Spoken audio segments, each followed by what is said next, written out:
GB News is all about free speech. We even have a show dedicated to it. But at what point can free speech go too far? Notorious British hate preacher Anjem Choudary has had his Facebook and Twitter accounts shut down just 5 days after he joined the social networks. Twitter said Chowdhury's page was, quote, permanently suspended for violating the rules, end quote, of its violent organisation's policy. The 54-year-old had only recently had his ban on public speaking lifted. It was imposed on him as one of the conditions of his early release from prison. He was sentenced to 5.5 years behind bars in 2016 for inviting support for Daesh, but served just half of that time. I'm joined now by the presenter of Free Speech Nation, Andrew Doyle. Good evening, Andrew. Good evening. Good to see you there. Should Anjem Choudary be free to speak? In a nutshell, yes. I don't like the man. I hate everything he stands for. I would love to live in a world where we didn't have people with his views, spouting his views, his hateful ideas, his demagoguery, all the rest of it. That would be great, but we do, because we live in a society, a world, with people with many, many different opinions. And he was not, as the court case showed, was not directly connected to violence. He was not indulging in violence himself or committing violent acts. The case was about his influence on other people. So there were people he had preached to, who he had influenced, who had gone on to commit horrific acts of violence. So then the question becomes, to what extent does the culpability lie with those who commit the acts of violence themselves and those who inspire them? And that's the big question. And I would like to see a much more considered debate. It's very difficult, isn't it, with someone like Anjem Choudary and some of the atrocities that were committed by the people who support him and enjoyed his work, because, of course, it's very emotive and we're dealing with such obviously horrible acts. My instinct and my view is that you blame the perpetration of those acts on those who actually perpetrated the acts, rather than any form of inspiration, because otherwise you're into an absolute nightmare of trying to connect the dots between the catalyst and the actual event itself. You know, if we were to go down this road, we would be blaming J.D. Salinger for the murder of John Lennon, because the murderer of John Lennon said that he did it because he read Catcher in the Rye, and Catcher in the Rye was his manifesto and told him to do it effectively. So, and that might be true in his head, right? But you can't possibly blame the book for that. Is this the price? I'm listening to you, and likewise, I would prefer to live in a world where people didn't think as Anjem Choudary seems to think, and does think and does speak. However, is listening to things we find ugly the difficult price we have to pay if we are to have freedom of speech?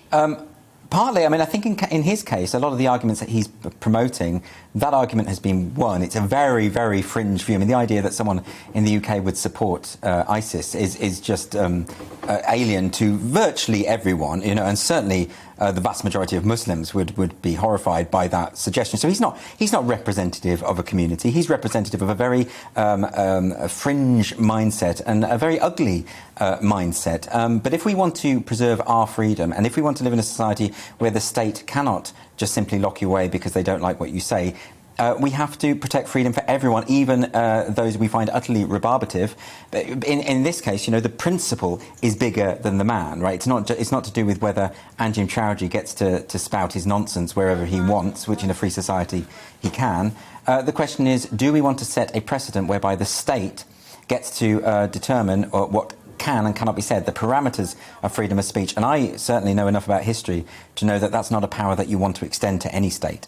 And of course, in this instance, it's not necessarily only the state that we're talking about. In this instance, it's private companies, which is effectively what these social media platforms are. This is back in the news specifically because Facebook, for example, have shut him down. Should that be in the purview of private companies who happen to have created the modern version of the public square? Yeah, I mean, I'm very nervous about any sort of big tech censorship, because I also think that can lead to all sorts of terrible areas. I mean, They have on their platform already people who are calling for violence. They had the Supreme Leader of Iran calling for the wholesale destruction of Israel. So they don't apply their terms consistently. But they did kick Donald Trump off for this notion that he'd incited violence on very, very tenuous grounds, might I add. They said that, I think they said his tweet about how he wouldn't be attending the inauguration sent a dog whistle to his followers, effectively saying, you can go and cause trouble on the day because I won't be there. I mean, that's very tenuous indeed, and certainly wouldn't satisfy the Brandenburg test, the American legal test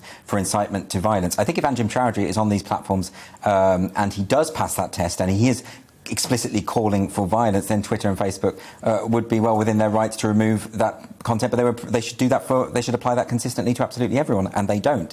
I always err on the side of going against big tech censorship. I think it's up to the individual user to monitor how they use the platform. You can block absolutely anyone who you find objectionable for whatever reason, and that is your right too. That is part of free speech as well, is the right not to listen to what you don't want to hear.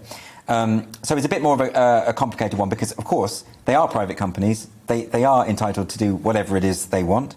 But there are bigger implications to big tech censorship than people realise. The inconsistency that you describe in the way that they apply whatever rules they have for themselves. Yeah.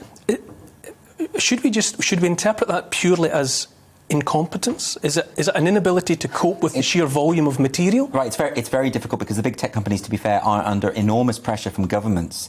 I mean, we've got the online safety bill going through with the current government that wants to hold social media platforms responsible for not just illegal content, but also anything harmful, anything that could cause psychological harm. Well, that could be absolutely anything at all. So they've been constantly under this pressure to monitor content on their platform.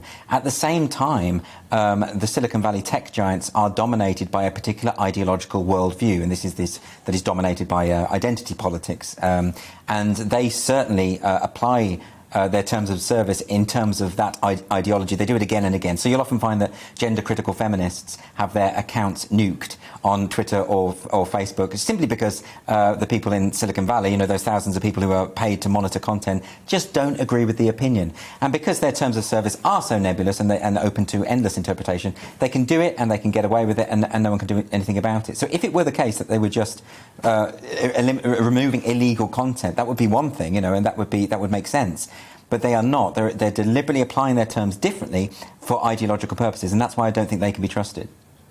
If I could open it up to the panel, where do you stand on this? Should freedom of speech be open to all, or ought there to be limits to what can be said publicly? I'm probably the only person in this building who's actually interviewed Anjem Choudary, and I've interviewed him more than 10 times on local radio to start with, when he started his vile abuse, when he was in Luton, when I was working there. I also interviewed him many times on BBC London, then on TalkSport as well. Let me tell you, the man is very clever. He knows exactly where the line is. He does stir up trouble. But no, I say, let the pantomime dame of terrorism, let him have his say. And then we can laugh at him and we can defeat him in open debate. Moving on to the bigger question, the tech companies. I mean, obviously I come from a newspaper background as well as a radio background, and I believe the big tech companies should be treated as publishers. They're publishing the content, they should be responsible for the content, and they should abide by the same rules as The Sun, the Daily Mirror, or the Times newspaper in this country. It's a disgrace that they can hide. And when we're talking about this kind of freedom of speech as well, Andrew was right to mention Donald Trump. He could have mentioned Tommy Robinson. Now, I know Tommy Robinson's just been found guilty of something, but he's another one who was kicked off. I don't agree with Tommy Robinson's views. Again, I've interviewed him many times, but let him have his say. And then if we think it's ridiculous or we can beat him, let's beat him by the power of our intellect, our education, our background, and our knowledge. I don't think people in Silicon Valley should be deciding what I can read. And I've been describing them for ages as the new Lord Chancellors. Let's take out that line. You can have 3 C's and if you get rid of 5 F's, if you understand what I'm saying. We don't want to go back to that. We got rid of that. We looked back in anger, didn't we, in the British theatre. We don't want it, and it's just wrong. And they're imposing their views. Andrew's so right. It's their cultural view of the world, and I think it's wrong. I think it's totally wrong. Tom, is it analogous to compare a platform as vast and all-encompassing, say, as Facebook, with a newspaper the Sun or the Telegraph, which is in a position to be much more in control of the content that's actually on its pages. Is it even practical to imagine that a platform like Facebook could make sure that at no point was there material published, if that's the right word or not? I think they are fundamentally different, and if a Facebook or a Twitter had to carry on like a publisher, they would cease to be what we value them as, which is as hopefully free, allegedly free, and open public spaces. I think the problem is the fact that they are executing this kind of censorship, and as Andrew was saying, it's in a particular direction most of the time. It's either just in response to certain controversies, or it's in line with what is basically the modish view on identity issues, all sorts of other things. That's fundamentally the issue. And you see people, particularly on the libertarian side of the argument, even people who are very in favour of freedom of speech, say, well, these are private companies. But at the end of the day, this is what constitutes the public square. I mean, we could argue the toss over this all day, but it comes down to the fact, are we going to put the property rights of these billionaire oligarchs over the speech rights and our ability to actually exercise them in the 21st century? Are we going to prize those property rights over those speech rights? I think it's got to be the latter, because otherwise we're going to go down the road of what we're seeing recently, which is not just big tech censoring, but also government leaning on big tech to censor, which I think in some respects is even more insidious. Inaya, do you agree? Is it the case that the public forum should be somewhere that, however unpleasant your views might be to whoever is listening to them, you should be free to air them, and that we, as the audience, deal with that content ourselves in our response to it?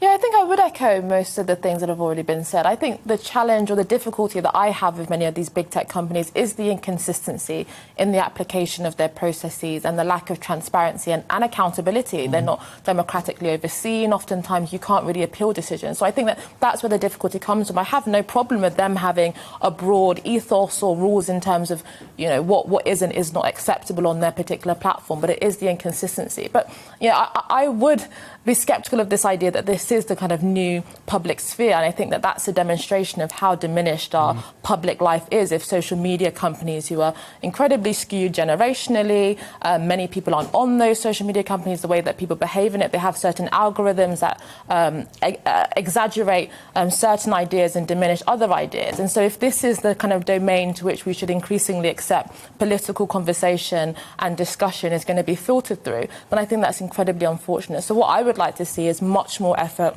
much more stuff done in order to rebuild social solidarity and a kind of reinvigorated public, in-person civic life. What say you, Andrew? Can we rebuild public social solidarity in that way? Yeah, is that a bridge too far? No, I think that's a fantastic aspirational idea, and it just means people need to get off Twitter, I guess. I think the big problem, though, is that all of the media class and the political class and the managerial class are all on there. Isn't the other problem, the majority of people aren't on Twitter? Yeah, they're not. 20% of the country is on Twitter. That's it. But what happens is the media think that 20%... You know, let's have a look at an article in the Mail or the Mirror tomorrow. It'll be, there was a row last night. And what they're talking about is a spat on Twitter, which 80% of the people don't even know how to get on. And that's where we've gone wrong. I really like your idea about the social space and the idea of people, you know, but we don't have that because we don't have local newspapers anymore. So no one knows what's happening with the council. Nobody knows what's happening in their own little communities, let alone in the nation. And then we have a bunch of liars at the top of the political class who are conning us. I mean, John is right that the media does tend to elevate spats on Twitter as though they are news stories. You know, I remember there were a few people tweeting about how they thought Friends was offensive, and all of a sudden the news stories was millennials hate Friends. No, they don't. 3 or 4 of them on Twitter do.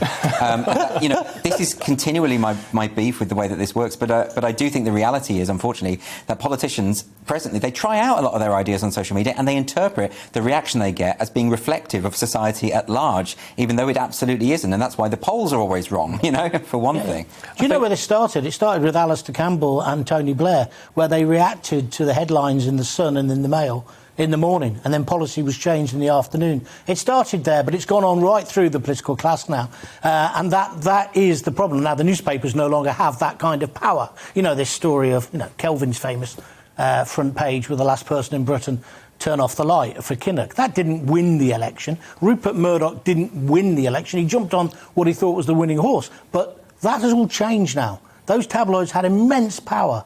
And I just think that's changed, and it was all related to Campbell and Tony Blair during that period. They wanted Rebecca and Rupert to love them.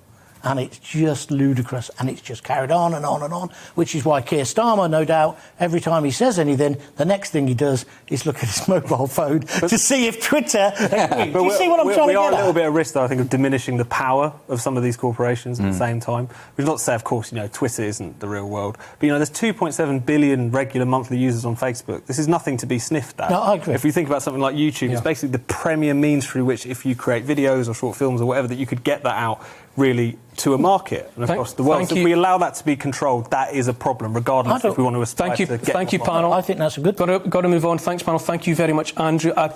Just to wrap it up, I think we're still very much in the process of learning how to cope with these powerful new monsters, animals that live among us in the form of these social media platforms.